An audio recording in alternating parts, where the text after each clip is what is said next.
Hi viewers, ఈరోజు మనం నాటుకోడి కర్రీ ఎలా చేసుకోవాలో చూద్దాం. నేను అరకిలో నాటుకోడి మాంసం తీసుకున్నాను. 2 మీడియం సైజు ఉల్లిపాయలు, 5-6 పచ్చిమిర్చి తీసుకొని దోరగా వేయించుకొని, అందులో ఆయిల్ మనకి నాన్ వెజ్ కాబట్టి కొంచెం ఎక్కువగానే పడుతుంది. దోరగా వేయించుకున్న తర్వాత చిన్న చిన్న ముక్కలుగా కట్ చేసి శుభ్రంగా కడిగినటువంటి అరకిలో మాంసాన్ని ఆ వేగినటువంటి ఉల్లిపాయల్లో వేసి కాసేపు ఒక 5 మినిట్స్ వరకు అటు ఇటు కదుపుతూ తిప్పండి. కాసేపు అలా ఆయిల్లో మూత పెట్టి మగ్గనివ్వండి. తర్వాత మూత తీసి కొంచెం ఒకసారి అటు ఇటు కలుపుకొని ఇందులో చిటికెడు పసుపు వేసి కలుపుకొని పచ్చివాసన పోయేంత వరకు కూడా దానిని వేగనివ్వండి. వేగిన తర్వాత అందులో మన ఘాటుకి సరిపడగా అల్లం వెల్లుల్లి పేస్ట్, నేనైతే 2 స్పూన్లు అల్లం వెల్లుల్లి పేస్ట్ తీసుకున్నాను.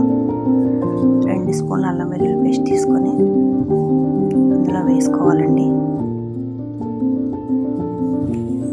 అల్లం వెల్లుల్లి పేస్ట్ కూడా పచ్చివాసన పోయేంత వరకు కూడా మనం అందులో బాగా మగ్గనివ్వాలి. అప్పుడే ఉప్పు కారాలు అవి వేయకూడదు. అల్లం వెల్లుల్లి పేస్ట్ అందులో బాగా ఉడికిన తర్వాత మాంసానికి బాగా పడుతుంది ఘాటు. అప్పటి వరకు దాన్ని అలా మగ్గనివ్వాలి. మూత పెట్టి ఒక 5 నిమిషాలు మగ్గనివ్వండి.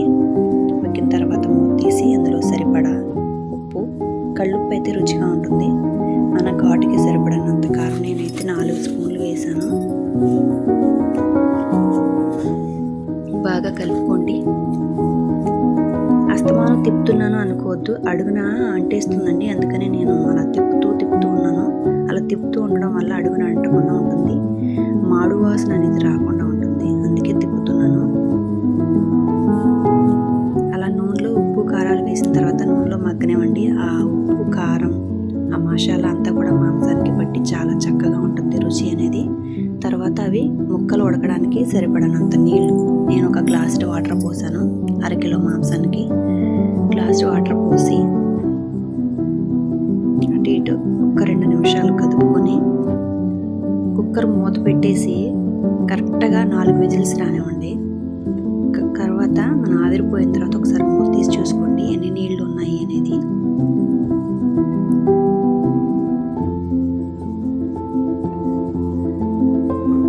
దీంట్లోనే మనం గరం మసాలా, దానికి సరిపడనంత చికెన్ మసాలా కూడా ఇప్పుడే వేసుకోవాలి. ఫస్టే వేసేయకూడదండి. ఫస్టే గరం మసాలా, చికెన్ మసాలా వేస్తే టేస్ట్ అంత బాగుండదు. అందుకే నేను 4 విజిల్స్ వచ్చిన తర్వాత ఒక 80% కుక్ అయిపోయిన తర్వాత వేసుకున్నాను. గరం మసాలా, చికెన్ మసాలా వేసి కలుపుకొని మళ్ళీ కుక్కర్ మూత పెట్టేసి 3 విజిల్స్ రానివ్వండి. ముక్క అనేది బాగా ఉడుకుతుంది. నాటుకోడి కదండి, కొంచెం గట్టిగా ఉంటుంది కాబట్టి 7 నుంచి 8 విజిల్స్ అనేవి రానివ్వాలి. మీకు కొంచెం పులుసులా కావాలనుకుంటే ఇలా ఉండగా కట్టేసుకోవచ్చు. లేదు నాకు మరీ పులుసు